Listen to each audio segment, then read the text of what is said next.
everyone, welcome to today's tutorial where I will be covering one of the most interesting tools called the Shape Builder tool. The Shape Builder tool is one of my favorite tools and it comes especially in handy if I'm making mandalas or a really complicated design.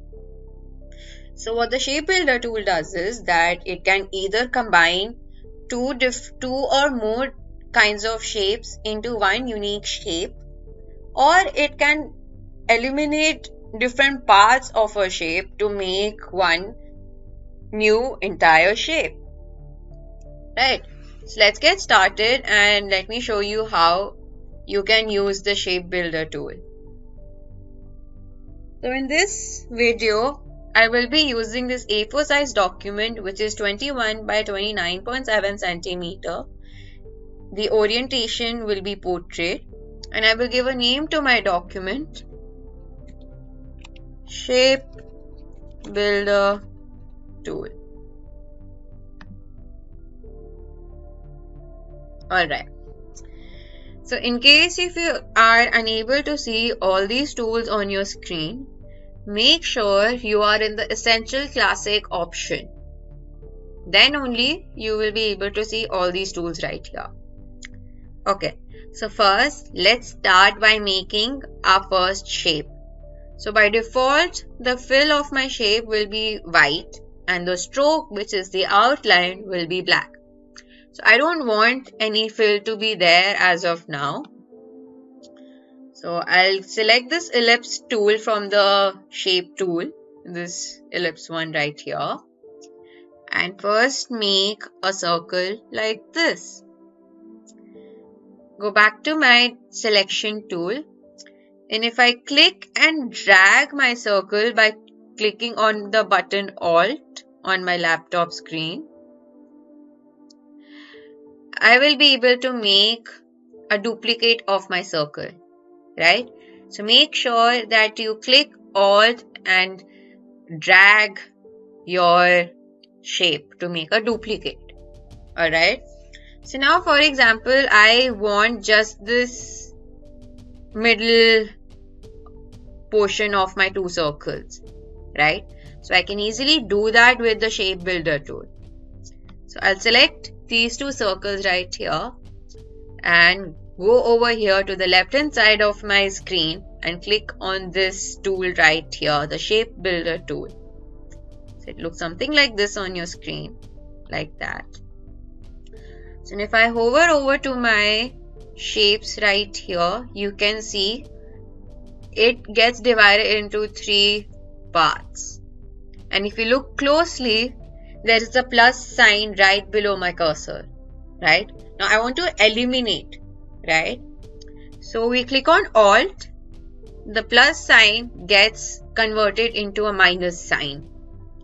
So by clicking on Alt, I just click and drag my mouse across the first circle like this and let go. So as you can see, the circle over here gets deleted. Similarly, let's do it on the other side. Click on Alt, click and drag my circle across this circle and let go. So now all I have left is this small shape right here. Right, so this is somewhat like a petal type of shape. So you can use this shape to make flowers or leaves. Right, so let's also fill this with a color. Since this has no fill, feel free to choose any color you like.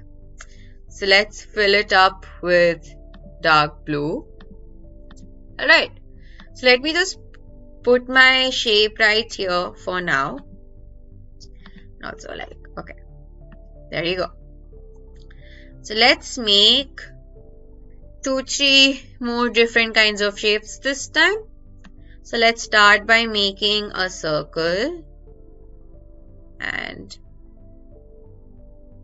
let's choose another shape. Let's make a rectangle which intersects a certain portion of my circle right here.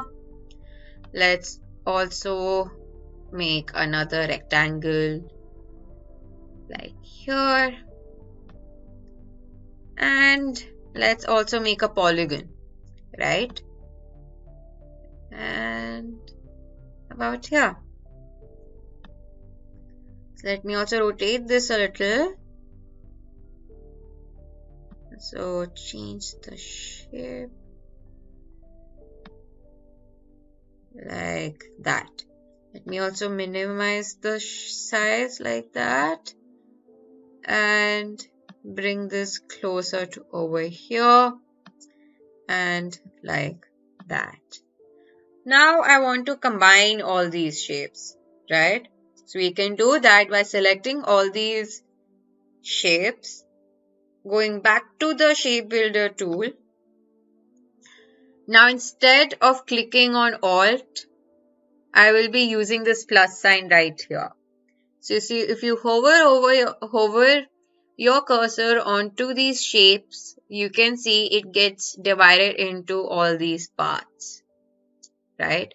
So all you have to do is just drag your mouse over to all these shapes like this and let go. So when you do that, it becomes into one shape like this.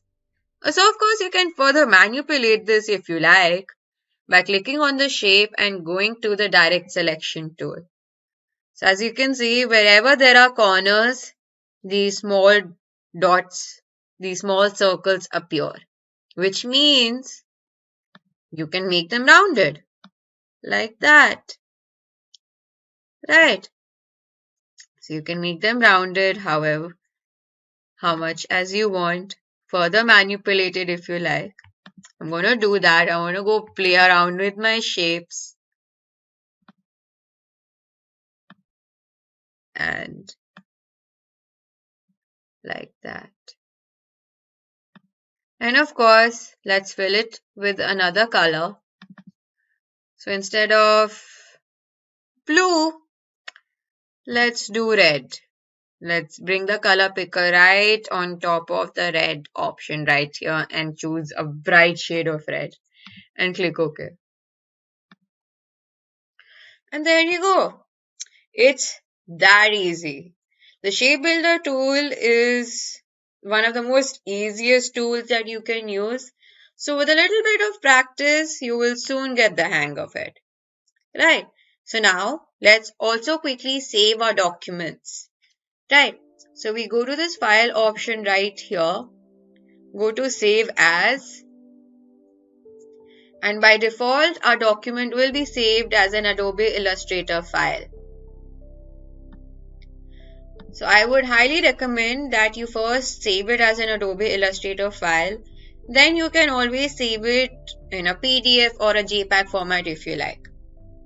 The reason why I'm telling you to save it in an Adobe Illustrator file first is because in case if you want to make any changes in your original document, you can always go back to your Adobe Illustrator file and make changes there instead of making a new document every time, right? So once it's saved, you can always save it further into a PDF format if you like. So this is, and just click on Adobe PDF right here. But in case if you want to save it as an image format, you go to export, click on export as. So by default, your document will be saved as a JPEG format and then you just click on export and that is it. So on that note, keep practicing and soon you will get the hang of the shape builder tool. Thank you for watching and I hope you found this video to be useful.